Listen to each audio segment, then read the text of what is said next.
You know that feeling when everything just stops? Like your ears are muffled and you can hear your own heart beating loud? That's exactly how it felt when Sarah from HR slid that paper across her simple office desk. A 60% pay cut, starting right away. I just sat there, staring at the number, hoping it would change if I wished hard enough. 60%. I didn't cry then, not in front of them. I actually smiled, a fake smile, and said, I'll need a day to think about this offer. Like I was some kind of emotionless robot, like I hadn't just been completely crushed. The real crying happened in my car, a messy, ugly cry, tears blurring my vision. I stayed in the parking garage for almost an hour, just falling apart.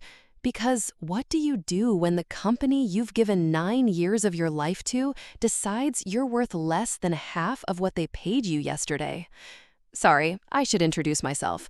I'm Charlotte, 36, a single mom to an amazing 10-year-old boy named Leo, and until that meeting, I was a leader in client solutions at a company called Tech Solutions.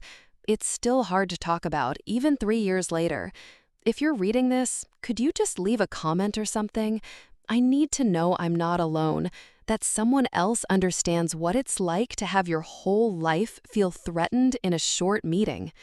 Anyway, Tech Solutions. I started there when it was just 20 people in a small office. It was the kind of startup where everyone believed they were changing the world. We had the fun games, the free snacks, the after-work hangouts, all the things that seemed so important until they weren't. I was hired to manage clients, but I worked incredibly hard, stayed late, came in on weekends, missed family events, put off vacations, all the things you're not supposed to do, but you do them because you're building something, because you truly believe in it.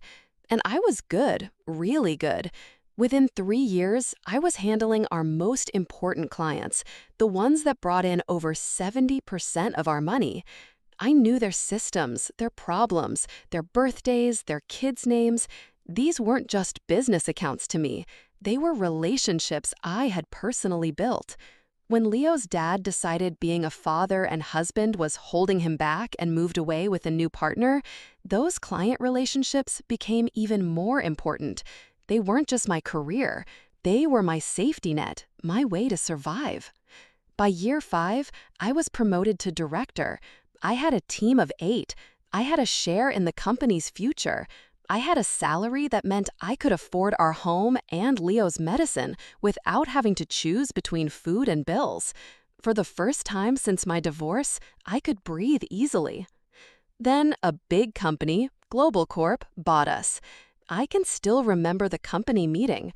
Our founder, Mr. Davis, stood on a small stage in the cafeteria telling us how exciting this new chapter would be, how Global Corp's money would help us grow our ideas. Everyone clapped, but I sat there wondering why Mr. Davis couldn't look any of us in the eye. $3 million. That's what I found out later. He got that from the sale, and he was set for life. The rest of us, our company shares were worth almost nothing, with 4 more years to earn them under the new rules. The first 6 months weren't too bad. New email signatures, new ways of doing things, more meetings, but I still had my team, my clients, my salary. Then the job cut started. First, they let go of the newer employees, then the middle managers. Each time there was a company-wide email about making things simpler and working better together. Each time, someone's desk would be empty the next day. No goodbyes, just gone. I kept my head down, worked even harder. My team shrank from 8 to 3, but our client workload didn't get smaller. If anything, it got worse. I was working 70-hour weeks, answering emails at 3 a.m., having panic attacks in the bathroom between meetings. Lito started asking why I was always on my laptop, why I couldn't come to his games, why I looked so tired all the time. And still, I thought I was safe. I was managing the relationships that brought in most of our money. They needed me. That's what I told myself right up until Sarah from HR scheduled that quick chat.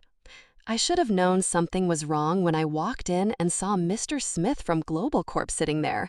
Mr. Smith with his perfect white teeth and his expensive watch that he made sure everyone noticed. Mr. Smith, who'd been sent from the main office to make the company takeover run smoothly. "Charlotte," he said. He never called me Char. "We've been looking at how our teams are set up, and we feel there's a chance to adjust your pay to fit what others in the market earn." Market standards, like I was just a product. Sarah slid the paper across. The new salary was right there in bold. $52,000, down from $130,000. "This shows the changing nature of your role," Mr. Smith said, like he was telling me I'd won a prize. "We are bringing most client management tasks to our main office. You'll be moving to more of a local support role." Translation: "We're taking your clients, your power, and most of your money, but we still need you to do the work." "You'll keep your current duties, of course," he added. "You'll need your decision by tomorrow," Sarah said, not looking me in the eye. "If this new setup doesn't work for you, we understand, but we'll need to immediately start looking for someone who fits our new plan." Someone cheaper, she meant, someone desperate. They knew I was a single mom. They knew about Leo's medical needs. They knew about my home loan. This wasn't a discussion. It was a firing, just dressed up nicely. "I need 24 hours, I said, my voice steady, despite the screaming in my head. "I have some questions about the changeover plan and who I'll report to." Mr. Smith nodded, pleased with how calm I was. Sarah looked relieved that I wasn't making a scene. I don't remember walking back to my desk. I don't remember packing up my laptop. I just remember sitting in my car, shaking, wondering how I was going to tell Leo we might lose our house. That's when my phone rang. My old colleague, Maria, who'd left Tech Solutions 6 months earlier. I almost didn't answer, but then I thought, what do I have to lose? Maybe she was calling to catch up. Maybe I could pretend for 5 minutes that my life wasn't falling apart. "Hey, stranger," I said, trying to sound normal. "Charlotte," she said, "I've been trying to reach you all week. Have you checked your online messages?" I hadn't. I'd been too busy keeping clients happy, keeping my team from quitting, keeping everything from collapsing. "Listen," Maria said, "I'm at Innovate Solutions now. You know they're Global Corp's biggest rival, right? My boss has been asking about you a lot. We need someone with your client experience. Would you be open to a chat?" I looked at the Global Corp building through my car window, at the logo they'd put over our old one. I thought about Mr. Smith and his watch and his perfect teeth. I thought about Mr. Davis, who'd sold us out and disappeared to his fancy beach house. "Actually," I said, "I think tonight would be perfect." I drove home in a daze, my mind racing. I wasn't stupid. I knew what calling Global Corp's competitor would mean. There'd be no going back. But they'd already decided I was disposable. What did I owe them? When I got home, I paid the babysitter, checked on Leo, who was already asleep. I'd missed bedtime again. I opened my laptop. I spent an hour looking through my work contract. No rule saying I couldn't work for a competitor. Tech Solutions had been too small, too hopeful when I joined to bother with those. Global Corp had given new contracts to later hires, but they hadn't gotten around to us older employees yet. Their mistake. At 9:30, I called Maria back. "Can you set up a meeting with your boss tomorrow morning before I have to give Global Corp my answer about something?" "Is it that bad?" she asked. "Worse," I said. "They're cutting my salary by 60%, but keeping all my duties, actually adding more." Maria was quiet for a moment. "Yeah, give me 15 minutes, she said. "I'm texting Mr. Green right now." Mr. Green, the CEO of Innovate Solutions, Global Corp's biggest rival and the company that had been trying to get our clients for years. 20 minutes later, my phone rang again. "Charlotte, this is Mr. Green from Innovate. Maria tells me we need to meet first thing tomorrow." His voice was kind, direct, no corporate talk. "Yes," I said, "I think we might be able to help each other. I'm guessing Global Corp is finally doing their post-takeover clear-out?" "Something like that. How does 7:30 a.m. sound? I can meet you at the City Cafe, away from both our offices. Maria says you have a decision to make tomorrow." "7:30 works," I said, surprising myself with how calm I sounded. After we hung up, I sat on my couch for a long time, staring at nothing. Was I really doing this? Was I really thinking about leaving for the competition? But it wasn't a strong ship anymore, was it? It was a sinking boat, and Global Corp was throwing people overboard to save themselves. I opened my laptop again and pulled up my client files. Not the official company data, but my personal notes. 9 years of relationship details, who to call when contracts got stuck, which tech directors were planning big system changes, which companies were unhappy with Global Corp's recent service. Information that wasn't secret, but was very valuable. I'd built these relationships. I'd earned this knowledge. And tomorrow, I was going to find out what it was worth. I closed my laptop and checked on Leo again, watching him sleep for a few minutes, his little chest rising and falling, his medicine on his nightstand, the science fair ribbon pinned to his board. "I'm going to fix this," I whispered. "I promise." I didn't sleep that night, not really. I lay awake thinking about what I was about to do, wondering if I was being too quick, wondering if I was being disloyal. But loyal to what? A company that no longer exists except as a line on Global Corp's financial sheet? People who saw me as number they could cut? By morning, I knew exactly what I was going to say to Mr. Green and to Mr. Smith. I dressed carefully, my best suit, the one I saved for closing big deals. Hair perfect, makeup flawless, like armor. I dropped Leo at school, hugged him extra tight, and told him I loved him. "You okay, Mom?" he asked, looking up at me with his serious little face. "I will be," I said. And for the first time in months, I believed it. The city cafe was quiet at 7:30, just a few early risers with laptops and coffee mugs. Mr. Green was easy to spot, tall, with graying hair at his temples, dressed simply but expensively. Maria sat beside him, gave me a small wave. I took a deep breath and walked over to their table. Charlotte, Mr. Green, stood, offered his hand. "I've heard a lot about you. From Maria, of course, and from just about every client we've tried and failed to get from Tech Solutions over the years." I smiled. Well, those clients might be more open to conversations now. Mr. Green's eyebrows went up. "Is that right? Why don't you sit down and tell me exactly what's happening over there?" So I did, all of it. The takeover, the change in company culture, the way they were breaking down the company while expecting the same results, the impossible workloads, the pay cut.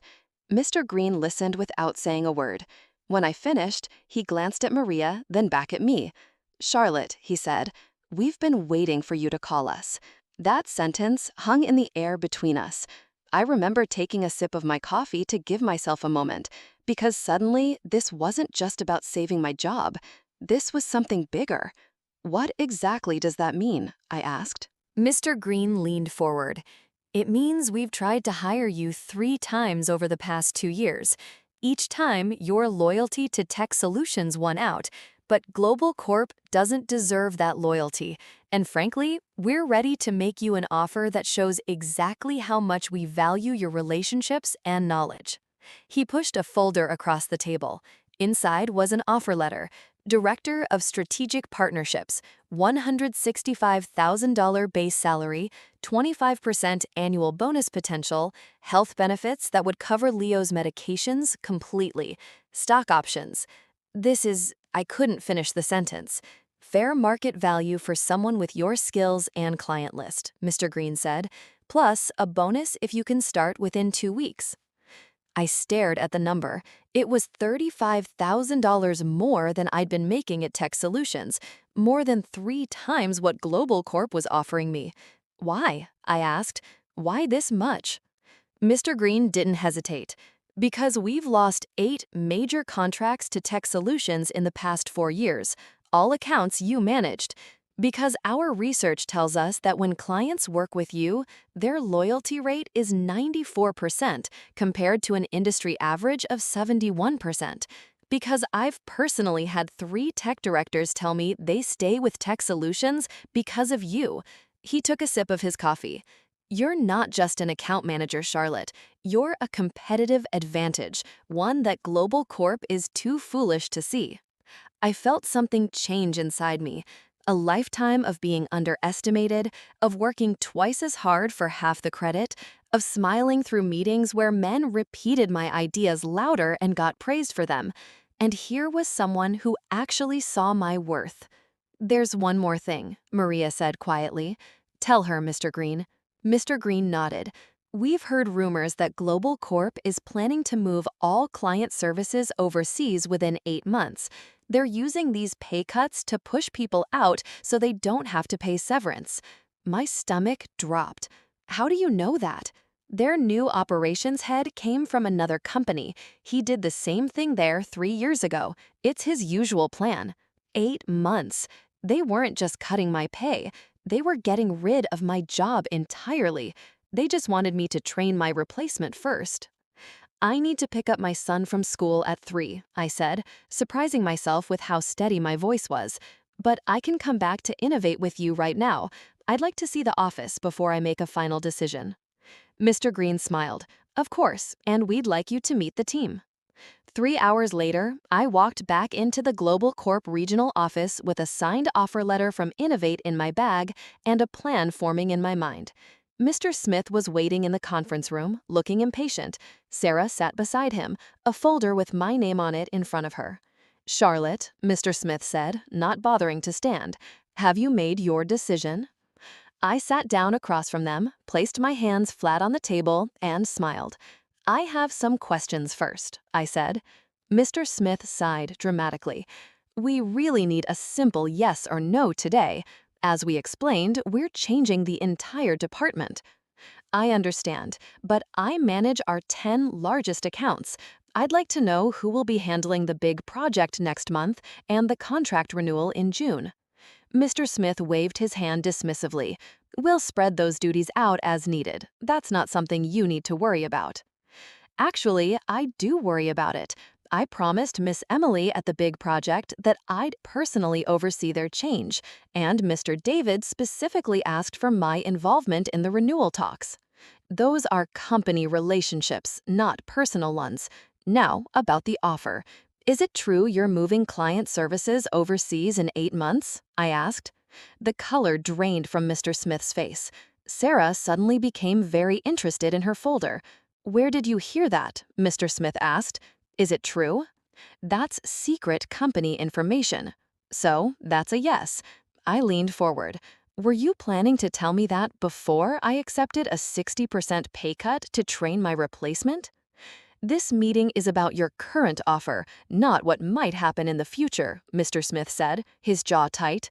"Now, do you accept the new terms or not?" I took a deep breath, thought about Leo, about our house, about 9 years of my life. I quit. The words hung in the air between us. Mr. Smith blinked. "Excuse me?" "I quit, starting right now." He recovered quickly, his face settling into a smug smile.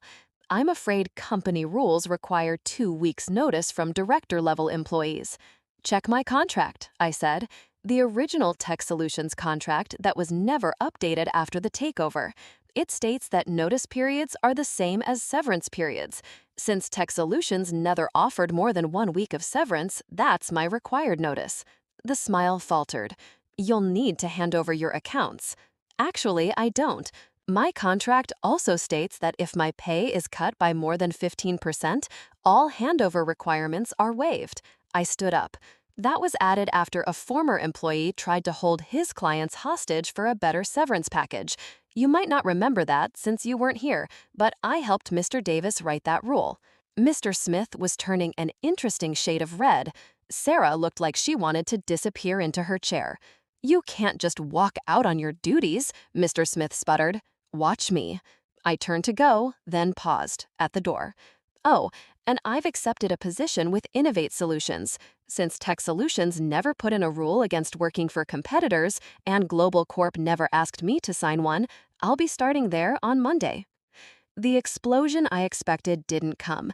Instead, Mr. Smith's face went completely blank, which was somehow more frightening. "You've just made a serious mistake," he said quietly. "We'll be looking at all your messages and client interactions. If we find even a hint that you've been taking clients or sharing secret information, we'll bury you in lawsuits. I felt it chill, not because I'd done anything wrong, I hadn't, but because I knew how these things went. Big companies with lots of money could make your life hell, even if you were completely innocent. I haven't taken anything that doesn't belong to me, I said. My client relationships, though, the trust I've built over 9 years, that belongs to me, and I'm taking it with me. I walked out before he could respond, my heart pounding so hard I thought it might burst through my chest. My team was waiting at my desk. David, Maria, and Priya, the last survivors of what had once been 8. They knew. Of course they knew. News travels fast in companies that are struggling. Is it true? Priya asked. You're leaving? I nodded. What about us? David looked terrified. He had a baby on the way. Check your emails in an hour, I said quietly. All of you. I packed my desk quickly. Family photos, the silly world's best boss mug my team had given me as a joke, the emergency medicine I kept for Leo. 9 years of my life fit into one cardboard box. Security walked me out. Company policy for high-level departures. They said, like I was suddenly a threat, like I hadn't given almost a decade of my life to this place. I didn't cry this time. Not in the elevator, not in the lobby, not even in my car. Instead, I pulled out my phone and made 3 calls.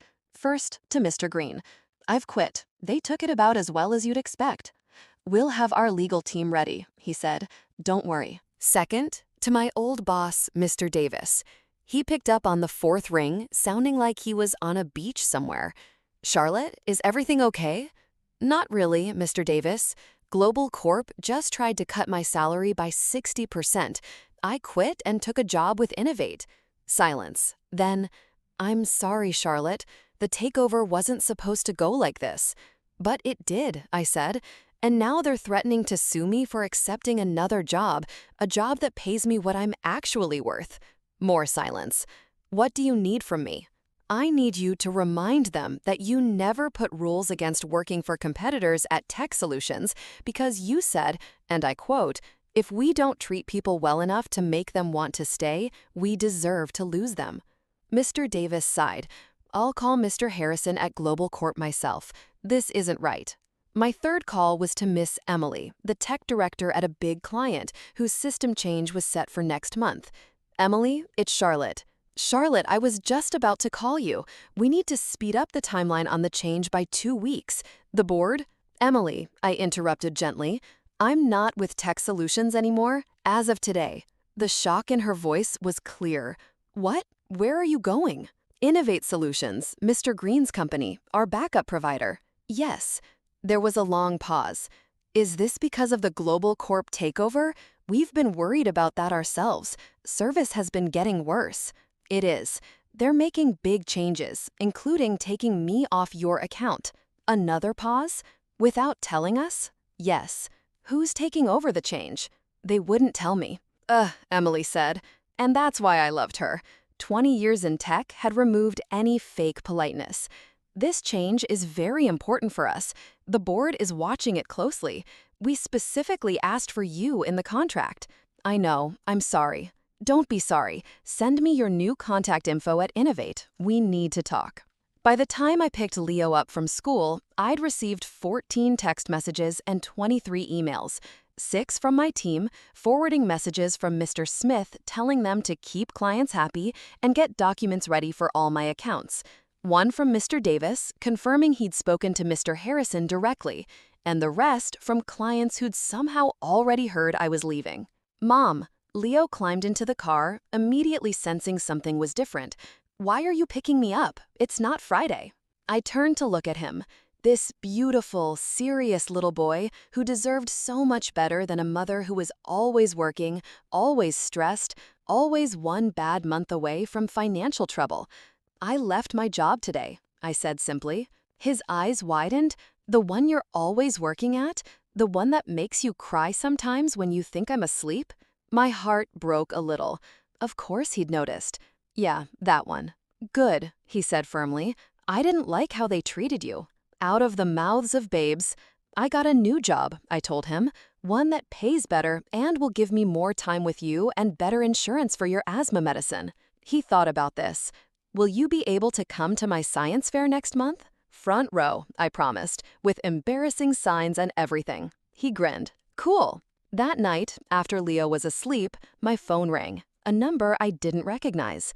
Is this Charlotte? A man's voice, unfamiliar. Yes. This is Mr. Harrison from Global Corp. I understand we have a situation. My blood ran cold. The founder and CEO of Global Corp calling me personally. Mr. Harrison, I said, trying to keep my voice steady. Yes, I suppose we do. Mr. Davis called me. He's very upset about how you've been treated. I said nothing, waited. I've also received calls from Miss Emily and Mr. David, both saying they're worried about your leaving and hinting they might need to rethink their suppliers. Still, I waited. Miss Charlotte, are you actively telling our clients to follow you to innovate? No, sir. I've simply told them that I'm no longer with the company. They've made their own decisions. Mr. Smith tells a different story. Mr. Smith offered me a 60% pay cut without any less work, didn't tell me the job was being removed in 8 months, and then threatened to sue me for accepting another job. So you'll forgive me if I don't trust his version of events. Silence. Then, the pay cut and moving jobs overseas were not approved by me or the main committee, and yet they happened. Another silence. What would it take to bring you back to fix this situation? I almost laughed. You can't be serious? I'm very serious. These clients represent over $20 million in yearly contracts. If they leave, others will follow. We've done the math. It would be much cheaper to keep you than to lose those accounts. Now I did laugh. So I'm worth keeping if it costs you millions to lose me, but not if it just makes my life impossible. Do you hear yourself, Mr. Harrison? Business is business, Miss Charlotte. I'm trying to offer you a chance here. No, thank you. I've accepted a position with Innovate, one that values me properly from the start, not just when you realize how badly you've messed up.